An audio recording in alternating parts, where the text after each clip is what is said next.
मन निवाले, समाधान झाले आणि कृष्ण रूपे बोधले मन माझे. ज्ञानोबराय म्हणतात मन निवालं. निवालं म्हणजे काय? आपण दूध निवलं का, चहा निवला का, निवला का म्हणजे शांत झाला का, तो गार झाला का, तसं माझं मन गार झालं, मन शांत झालं. आणि तसं मन आपलं इतकं विचित्र आहे. इथं बसलेल्या मंडळींना माझा प्रश्न आहे, आपलं मन शांत आहे?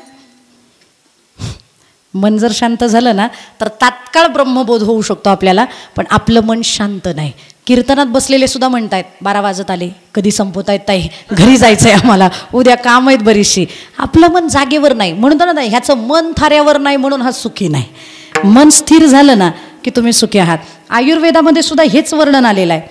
तुमचं शरीर स्थिर होईल पण कधी, जर मन स्थिर झालं तर.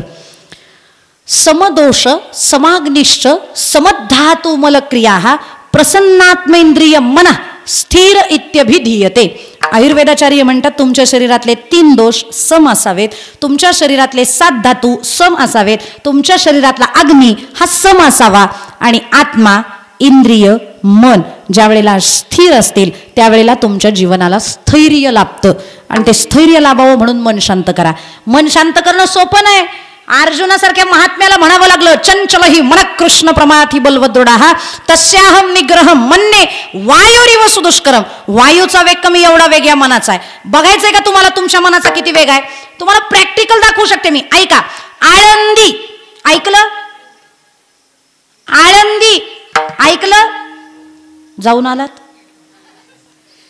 काही जणांना हैबत बाबांची पायरी दिसली असेल, काही जणांना आतलं चांदीचं कासव दिसलं असेल, काही जणांना नाथबाबांचा पार दिसला असेल, काही जणांना हैबत बाबांच्या मंदिराची खोली दिसली असेल, काही जणांना पाठीमागच्या मुक्ताबाई दिसल्या असतील, काहींना सिद्धेश्वर दिसला असेल, काहींना आजान वृक्ष दिसला असेल, काहींना सोन्याचा पिंपळ दिसला असेल, काही जणांना विणा मंडपातला विणेकरी दिसला असेल, काही जणांना आतमध्ये विणा मंडपातले वेद दिसले असतील, काही जणांना कारंजा मंडप दिसला असेल, आणि काहीच मोजकी लोक असतील की ज्यांना आळंदीतली माऊलींची समाधी दिसली असेल, आणि काही लोक अशी पण असतील ज्यांना माऊलींच्या मंदिराच्या बाहेरचं हॉटेल दिसलं असेल.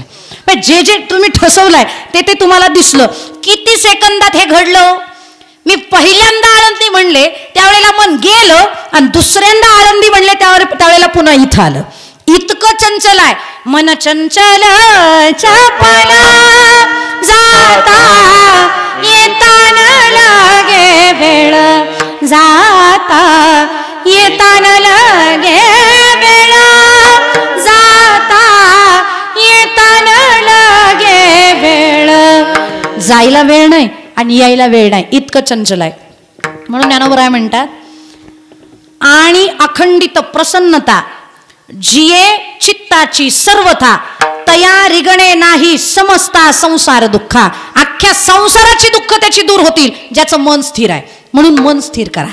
आपलं मन स्थिर होत नाही म्हणून आपण सुखी नाही. आणि मन स्थिर करण्यासाठी एकमेव पर्याय आहे, त्याला काम द्या.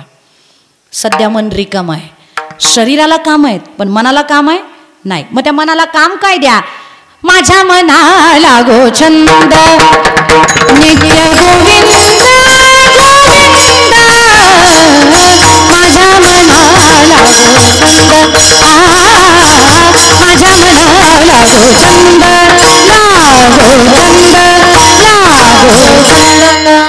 आपलं सध्या मन काम काय करतंय? मग काय नाही, आपलं मन सगळ्या जगाकडे फिरतंय, सारखं बाहेर फिरताय. योग तरी काय सांगतात? सुखाचं साधन काय? चित्तवृत्ती निरोध. हा, आपल्या चित्तवृत्ती ज्या बहिर्मुख आहेत, ज्या बाहेर जातात, कुणाकडे जातात?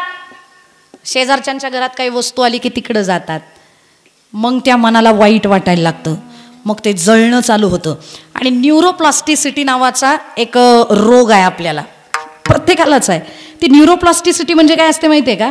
त्याच्यामध्ये ज्या गोष्टी तुमच्या मनावरती बिंबल्या त्याचाच विचार मन सारखं करत राहतं. मग शेजारच्यांनी फ्रीज आणलाय त्याचा विचार शेजारच्यांनी जास्त करावा का आपण जास्त करावा?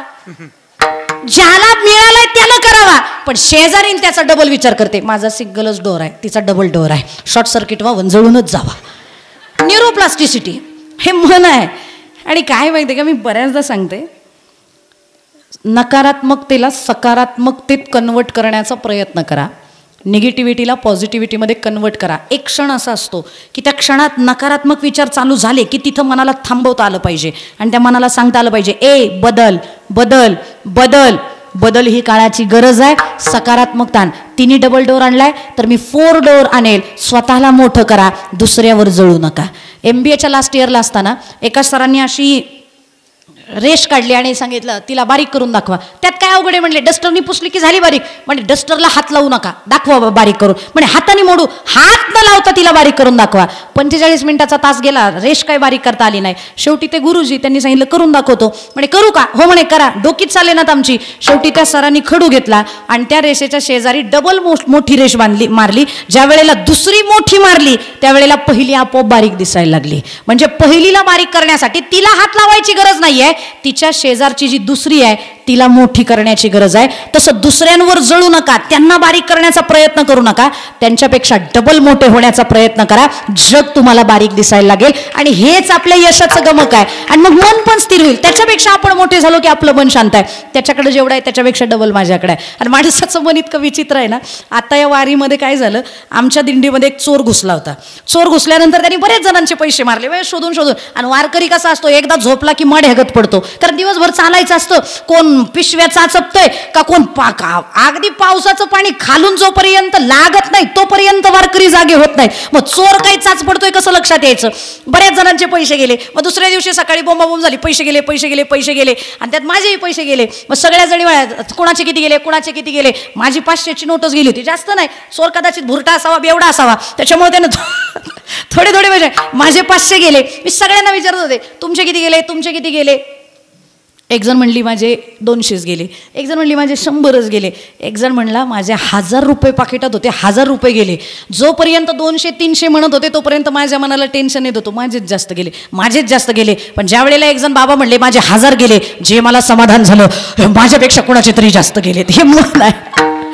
ज्या वेळेला एखाद्याचं आपल्यापेक्षा जास्त वाटोळं झालं हे कळतं, त्यावेळेला मग मनाला समाधान लागतं. का? हा मनाचा स्वभावच आहे. आपल्यापेक्षा दुसऱ्याचं वाटोळं असलं पाहिजे. दुसऱ्याचं चांगलं मन सहन करत नाही. म्हणून त्या मनाला सवय लावा लोकांचं चांगलं चिंतण्याची. आणि म्हणून आजकाल सायकॅट्रिस्ट पण आहेत ना, बऱ्यापैकी मानसोपचार तज्ज्ञ तुम्हाला सकाळ सकाळ स्वतःला स्वयंसूचना करा असं सांगतात. मग त्या स्वयंसूचना काय? झालाय का वेळ? झालाय? संपवायचे? एक 5 मिनिटं वाढवलं चालेल ना? पुढच्याच दोघी तिघी चालेल म्हणतात, पाठीमागच्या म्हणतात ओरका निघा, असं काही नाही ना. एक 5 मिनिटं फक्त. स्वयंसूचन म्हणजे काय? तुम्हाला स्वतःला सांगायचंय मी खूप आनंदी आहे, मी खूप समाधानी. उठल्याबरोबर हे करून बघा, मी म्हणते ते करून बघा. उठल्याबरोबर स्वतःला म्हणायचं मी खूप आनंदी आहे, मी खूप सुखी आहे, मी खूप श्रीमंत आहे, मी खूप समाधानी आहे. माझ्या इतकं समाधानी या जगात कोणी नाही. हे फक्त 10 वेळेला म्हणलं ना, अख्खा दिवस आपला सकारात्मक जातो. पण आपली चूक कुठं होते माहिती आहे का? उठल्याबरोबर प्रभाते कपदर्शनम, प्रभाते मनी. रामदास स्वामी आपल्याला जुनं पहिल्यांदा स्वयंसूचन सांगतात. प्रभाते मनी राम चिंतित जावा. उठल्याबरोबर काय करावं? उठल्याबरोबर रामाचं भजन करावं. आम्ही काय करतो? प्रभाते मनी पेपर वाचित जावा. आणि सकाळपासून जर त्यांनी निगेटिव्ह पेपरमध्ये कधीच फ्रंट पेजला चांगली बातमी छापून येत नाही. एखाद्यानं जर नवीन काही शोध लावला असेल त्याची बातमी नाही. पद्मश्री असेल एखाद्याला त्याची बातमी नाही. पण एखाद्यानं जर ते आग लागली असेल, भीषण आग, आगीमध्ये 7 जणांचा होरपळून मृत्यू, बिंबलं ना मनावर, दिवसभर मन तेच म्हणतो होरपळून मृत्यू. चहाचा चटका बसला तरी सुद्धा नीट बघतो, जाळाला मिळालं का? मनावर बिंबलेला आहे. त्याच्यामुळे आपल्या मनाला पहिल्यांदा स्वयंसूचना द्या. आणि काकडा हे आमच्या संतांचं स्वयंसूचना आहे. काकडा देवासाठी नाही आहे. सकाळी उठून जे काकडा करायचे ना ते तुम्हाला प्रसन्न करायला आहे. उठा जागे व्हारे आता, स्मरण करा पंढरीनाथा, भावे चरणी ठेवा माथा, हा चुकवी व्यथा जन्माच्या. आणि हे ज्ञानोबा म्हणतात आम्ही उठल्या उठल्या त्याचं भजन करायचो, म्हणून आमचं मन स्थिर झालं, मन निवाले, समाधान झाले. कुणामुळं? कृष्णरूपी बोधले मन हे माझे. त्याच्या सारख्या दिसणाऱ्यामुळं माझं मन बोधाप्रत आलं. पण त्याच्यासारखा दिसणारा कोण? विठोबा रखुमाई,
एरवीचे हार नको असते, पण कीर्तनातले हार मात्र हवे हवेसे. त्याबद्दल धन्यवाद. विठ्ठल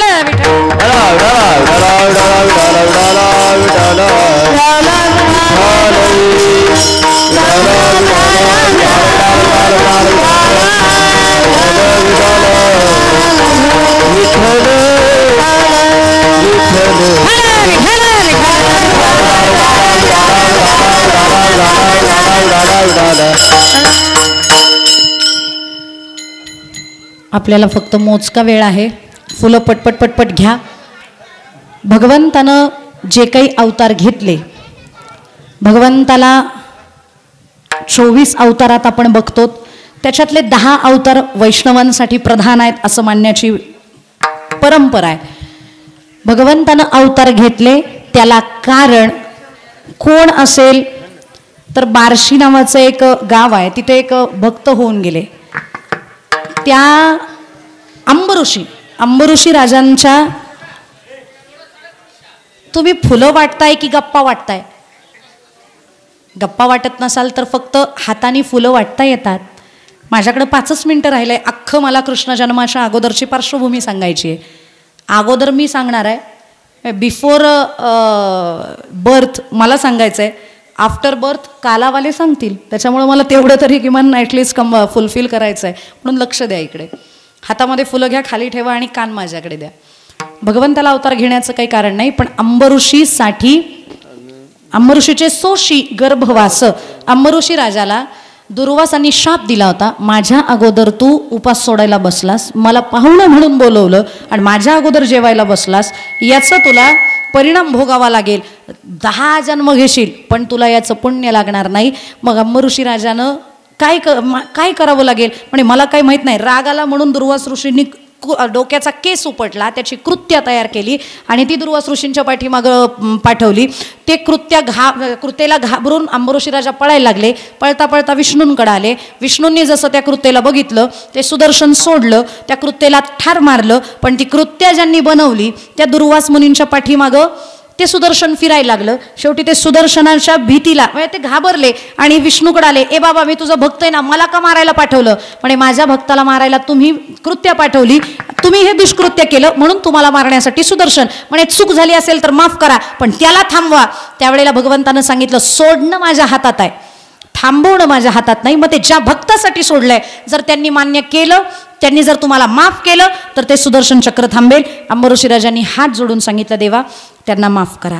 आणि त्या सुदर्शनजींना सांगितलं, तुम्ही तुमचा राग शांत करा आणि तुम्ही पुन्हा एकदा विष्णूंच्या बोटामध्ये विराजमान व्हा. सुदर्शन शांत झालं. शांत होण्यासाठी त्यानं तिथंच जमिनीत जाणं केलं. जिथं ते जमिनीत गेलं तिथं आजही बार्शी नावाचा जो तालुका आहे सोलापूर जिल्ह्यामध्ये, तिथं विहीर झालेली आहे. त्या विहिरीला 12 महिने पाणी असतं. तुम्ही जाऊन बघू शकता, तिथं हा इतिहास पण दिलेला आहे. आणि मग ते सुदर्शन तिथं लुप्त झालं. मग भगवंताच्या बोटामध्ये आलं.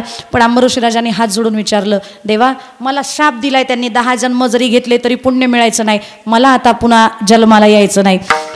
गर्भवासाचं दुःख मला नकोय. काय सांगू गर्भीची यातना माझं भोगिता नारायणा, मांसमुळं मूत्र जाणं तुझं क्षणोक्षण द्यात असे, विष्ठाले पचो इकडे नाकी तोंडी कुर्मीकडे, मला आता हे नकोय. मग काय करायचं? त्यावेळेला भगवंतानं सांगितलं, तुम्हाला काळजी करण्याचं काही कारण नाही. शाप तर फेल जाणार नाही, कारण तोही एका साधूनं दिलेला आहे. शाप वाया जाणार नाही, पण तुमचा शाप मी माझ्या अंगावर घेऊ शकतो, म्हणून जे 10 जन्म तुम्हाला घ्यायचे ते 10 जन्म मी घेईन. म्हणून अंबऋषीचे सोशी गर्भवास, आणि म्हणून भगवंत गर्भामध्ये यायला तयार झाले. आणि त्या गर्भामध्ये येतच नव्हते प्रभुराम अवतारापर्यंत. प्रभुराम अवतारापर्यंत भगवंताचा जन्म अयोनी संभव आहे, गर्भ प्रवेश नाही. पण त्या गर्भानं सांगितलं जर तुम्ही माझ्यात प्रवेश केला नाही तर कदाचित मी पापी आहे की काय असं लोकांना वाटायला नको, म्हणून त्या गर्भानं विनंती केली. आगतं कृष्णा सुस्वागतं कृष्णा, आगतं कृष्णा सुस्वागतं कृष्णा,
गर्भानं विनंती केली तुम्ही या माझ्यामध्ये या, तोपर्यंत माझं पावित्र्य ते अबाधित राहायचं नाही. आणि म्हणून त्याच्या खातर, त्याच्या विनंती खातर भगवंतांनी देवकीच्या गर्भात प्रवेश केला.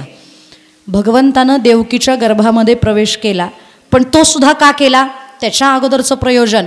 पापी जे अभक्त दैत्य ते मातले, धरणीसी झाले ओझे त्यांचे. मग काय करायचं? सगळ्यांनी मिटिंग घेतली, चला विष्णूकडे, त्याला सांगा.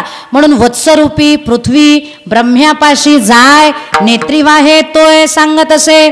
पृथ्वीनं गाईचं रूप धारण केलं, विष्णूंच्या क्षीरसागरामध्ये जाऊन विनंती केली, देवा आता भार सहन होत नाही, मग आता तो भार हलका करा. भार कोणाचा झालाय? सज्जनाचा भार नाही देवा, पाप्यांचा भार आहे, दैत्यांचा भार आहे. आणि तुमचं तर ब्रीद वाक्य आहे, परित्राणाय साधूनां विनाशाय च दुष्कृतां धर्म संस्थापनार्थाय संभवामि युगे युगे. तुम्ही पुन्हा जन्माला येणार आहात, साधूंचं रक्षण करायचं आहे, दुष्टांचं निर्दालन करायचं आहे, तुम्ही आलं पाहिजे. भगवंत म्हणले काही काळजी करू नका, मी येणार आहे, मी सगळं नियोजन करून ठेवलेलं आहे. प्रभुरामांचा अवतार झाल्यापासनं माझ्याकडं मला या म्हणायला कोणी आले नव्हतं, पण आता तुम्ही आलेत म्हणल्यावरती मी येण्याचं नियोजन करतो. सगळ्यांना खाली पाठवून दिलं आणि आपल्या सगळ्यांच्या जवळच्यांची मीटिंग भरवली आणि सगळ्यांना पदवाटपाचा कार्यक्रम भगवंतांनी केला. तुमच्याकडं हे खातं, तुमच्याकडं ते खातं, सगळ्यांचं खातेवाटप झालं. बायकांनी कुठं जायचं ते ठरलं, कसं लग्न होणार हे ठरलं, भावकीत कोण येणार, गावकीत कोण येणार हे सगळं ठरलं. पण सगळं ठरल्यानंतर खेळायला कोणीतरी बरोबर पाहिजे, म्हणून सगळ्या देवांना सांगितलं तुम्ही गोपाल म्हणून जा तिथं. सगळेजण गेले, पण वैयक्तिक माझ्याबरोबर खेळायला कोणीतरी अधिकारी पाहिजे ना. मग शेषरायांना सांगितलं तुम्ही माझा बारका भाऊ बनून जा. शेष म्हणले नाही जमायचं. राम अवतारात लक्ष्मण म्हणून गेलो तर फार फरफट झाली देवा माझी. तुम्ही मला पायाला हात लावू देत नव्हतात, मला वनवास भोगावा लागला आणि माझं काहीच ऐकलं नाही तुम्ही. मग आता मी बारका होणार नाही, आता तुम्हाला बारकं व्हावं लागेल, मी मोठा बनून जाईल. मग निघा माझ्या अगोदर. तुम्ही निघालात की आम्ही निघालोच. आणि मग सगळ्यांना अवतार घ्यायला सांगितला.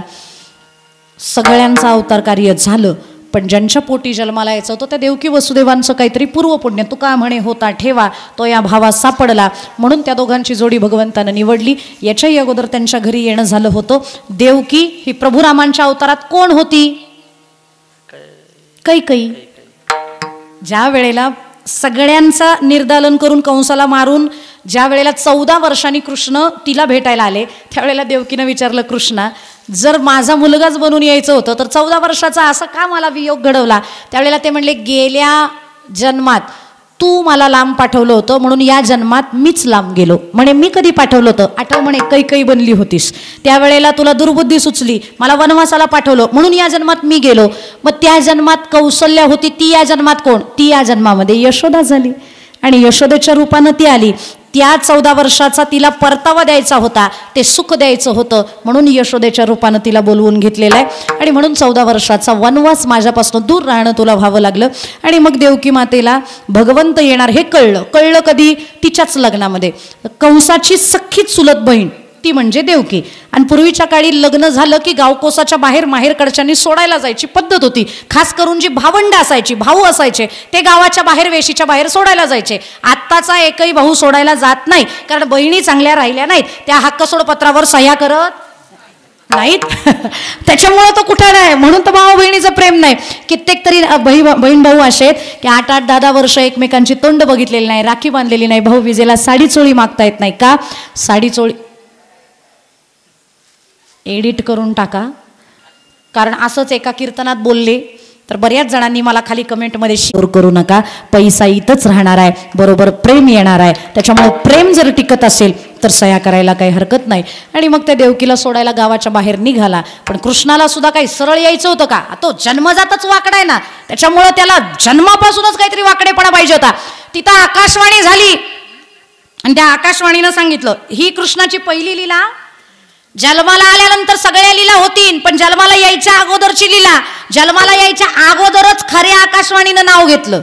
आपलं अख्खं आयुष्य गेलं, अजून खोट्या आकाशवाणीवर जाता नाही आलं आपल्याला. पण कृष्णाचा जन्माला येण्याच्या अगोदरच खऱ्या आकाशवाणीनं नाव घेतलं. त्या आकाशवाणीनं सांगितलं, कंसा अरे काय करतोयस? तुला मारणारा, तुझा शत्रू, तुझा वैरी तुझ्याच बहिणीच्या पोटी जन्माला येणार आहे. हे ऐकल्यावरती मग काय आनंद होईल का त्या कंसाला? उचललं खटगन, मारायला धावला, तमोगुणीच तो. वसुदेवाने हात अडवला. आता तिचं रक्षण करणं माझं काम आहे, त्याच्यामुळे तिला मारू नको, आम्हाला कारागृहामध्ये टाक. काळ्या कोठडीमध्ये टाकलं आणि सांगितलं जी काही बाळं होती ती मला द्यायची. बरं मारणार हे कळला, मला मारणारा 8वं बाळ आहे, हिचा 8वा पुत्र मारणार आहे. पहिलं बाळ झाल्यानंतर कंसाच्या डोक्यात सद्बुद्धी आली. कंस म्हणतो मला जर मारणारा 8वं आहे तर पहिल्याला कशाला मारायचं, मला पहिलं बाळ मारायचंच नाही, असं म्हणून त्यानं पहिलं बाळ सोडायचं ठरवलं. पण नारदजी तिथं आले आणि नारदजी सज्जनांना जर भेटले तरी देवाची भेट होते, दुर्जनांना भेटले तरी देवाची भेट होते. पण याला लवकर देव भेटावा म्हणून नारदजींनी त्याच्या डोक्यातली सद्बुद्धी काढली आणि दुर्बुद्धी टाकली. का? पापाचा घडा भरला पाहिजे ना. त्या कंसाला सांगितलं अरे कंसा मला कळलं की तू पहिलं बाळ मारत नाही देवकीचं. हो म्हणे नाही मारणार. का नाही मारणार? त्यावेळेला त्यांनी सांगितलं मला मारणारा 8वा आहे, पहिलं नाही मारणार म्हणून त्याला सोडलंय.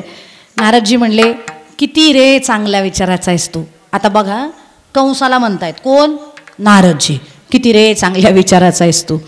1 ते 8 असे सिरियल वाईज जन्माला आले तर ठीक, पण जर 8 ते 1 असे उलटे जन्माला आले तर 8व्याचाच नंबर पहिला येतो. 8 7 6 5 4 3 2 1. मग 8व्याचा नंबर कितवा? पहिला. म्हणजे पहिला सुद्धा 8वा असू शकतो, पहिला सुद्धा मारू शकतो. तो पायाच पडला, बरं झालं आले, नाहीतर ह्यानीच माझा काटा काढला असता. पळतच गेला तडकच. उचललं ते बाळ, गरगर फिरवून एका दगडावर आपटलं, गतप्राण झालं. 6 बाळं मारली, 7वा गर्भ योगमायेनं नेला आणि 8वा तो 8वा आणि 8व्याला 8वा. 8व्याला 8वायचा दिवसच आजचा आहे का? कारण आजची तिथी पण कोणती आहे? अष्टमी. 8वी तिथी आहे म्हणून 8वी तिथी असताना 8व्या जन्माला आलेल्या 8व्या पुत्राचं आज स्मरण. विठ्ठल विठ्ठल. आणि मग तो 8वा गर्भ. जसे भगवंत गर्भामध्ये आले देवकीचं तेज वाढायला लागलं आणि देवकीचं तेज वाढलेलं बघून कंसाला चळकाप सुटला. त्याला सर्वत्र कृष्ण दिसायला लागला. ज्या वेळेला कृष्ण आयुष्यात यावे असं वाटत असेल त्यावेळेला दुर्जनांकडनं पण भजन झालं पाहिजे म्हणून त्याला बायकोत कृष्ण दिसायचा, त्याला बेडमध्ये आपल्या पलंगात कृष्ण दिसायचा, त्याला सेवकांमध्ये सेविकांमध्ये कृष्ण दिसायचा. त्याला जन कृष्णमय होऊन गेलं. घाबरला आणि 8वा गर्भ जन्माला येण्यापूर्वी अख्ख्या कारागृहात अंधकार होता. पण जसं भगवंतानं आगमन केलं तसा अख्ख्या कारागृहामध्ये उजेड झाला. भगवंत अयोनी संभव नाही तर देवकीच्या गर्भातनं प्रगट झाले. दशरथे मारिला तोची होता मास. आणि भगवंत तिच्या उदरामधनं बाहेर पडले. पण नवल असं बाहेर जेव्हा पडले तिथंही त्याचं नवल असं आहे, जन्माला आलेलं बाळ फार तर फार निम्म हात एवढंच असतं, फार मोठा असेल तर एवढं हातभर असतं. पण ज्या वेळेला कृष्ण जन्माला आले त्यावेळेला ती 8 वर्षाची मूर्ती होती. ही पहिली लीला. बोलो गोपाल कृष्ण भगवान की जय. आणि भगवंत आले म्हणून वर्ण देवांनी पुष्पवृष्टी चालू केली आणि भजन चालू केलं. गोपाला गोपाला देवकी नंदन गोपाला, गोपाला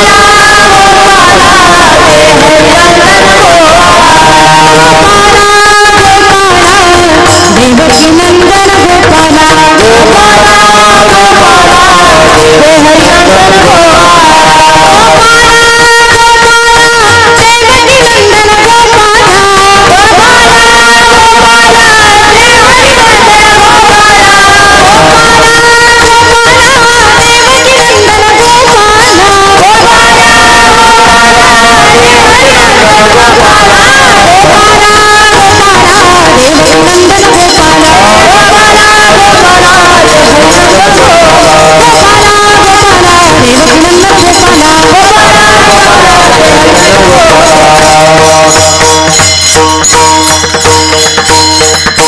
भगवंत 8 वर्षाची मूर्ती. देवकी माता प्रसूत झाल्यामुळं त्या देवकी मातेनं शुद्ध नव्हती.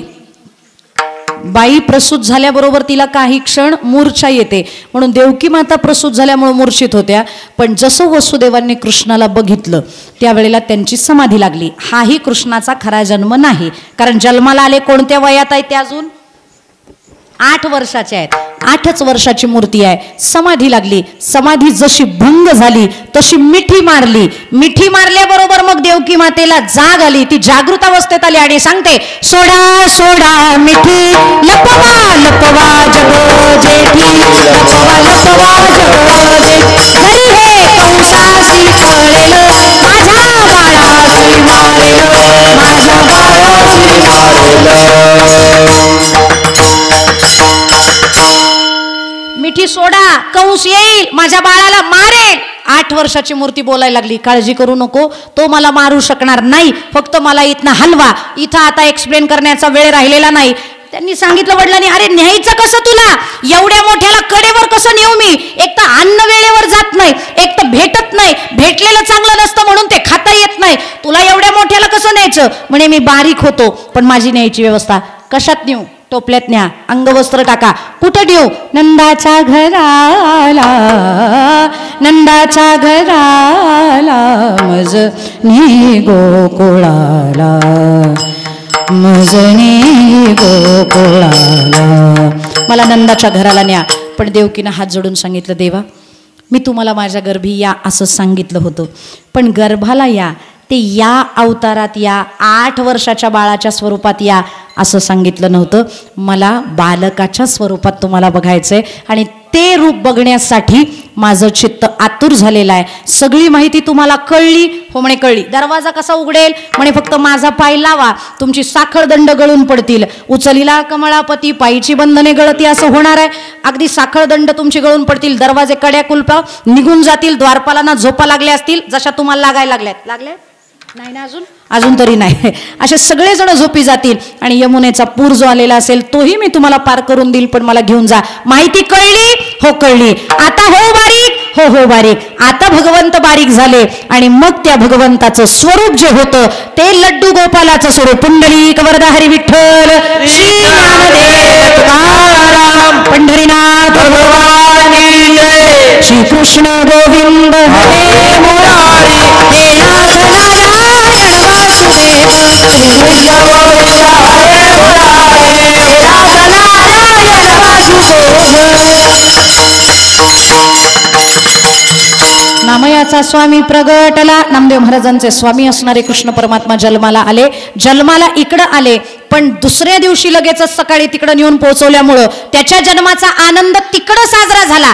जो कारागृहात साजरा करता आला नाही तो तिकडं, आणि तिकडं आनंद काय, नंद घरानंद भयो जय कन्हैया लाल की, नंद घरानंद भयो जय कन्हैया लाल की. हाथी दिनो घोडा दिनो और दिनो पालकी, हाथी दिनो घोडा दिनो और दिनो पालकी, हाथी दिनो घोडा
सगळ्या जणांना आनंद झाला.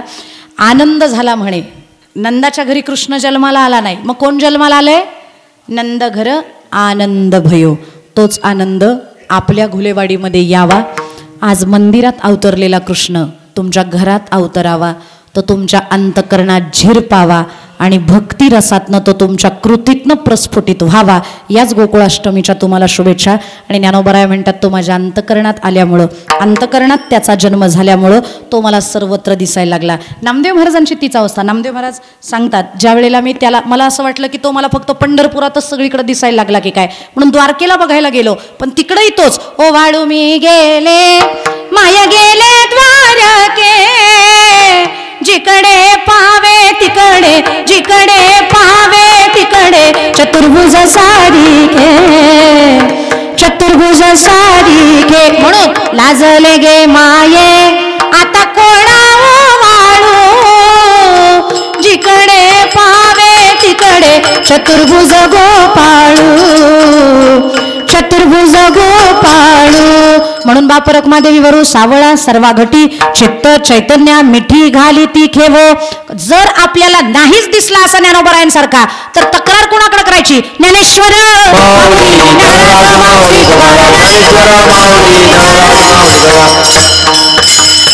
आणि कृष्ण नाही आला तर दुसरा कोण येईल? विठ्ठल जय जय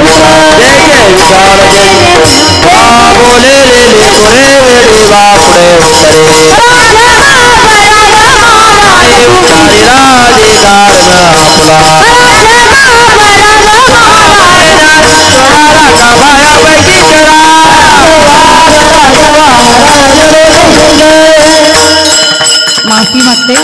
जन्माच्या ह्याच्यामध्ये अनावधानानं माझ्याकडनं एक नामोल्लेख राहिला. कीर्तनकार सौजन्यानं गावात यावेत असं वाटत असेल तर कीर्तनकाराला कोणीतरी सौजन्य द्यावं लागतं. आणि जे सौजन्य आज माझ्या कीर्तनाला ज्यांनी दिलेलं आहे ते वाकचौरे ॲक्वाचे सर्वेसर्वा श्री राजेंद्र घमाजी वाकचौरे असतील, श्री दीपकजी कान्हू पानसरे असतील आणि जय भवानी टेलर्सचे प्रोप्रायटर श्री नवनाथजी बबन आहेर असतील. या सगळ्यांचे मी ऋण व्यक्त करते. सर्वांचे ऋण व्यक्त करून सेवेला विराम, सरस्वतीला पूर्ण विराम. ज्ञानदेव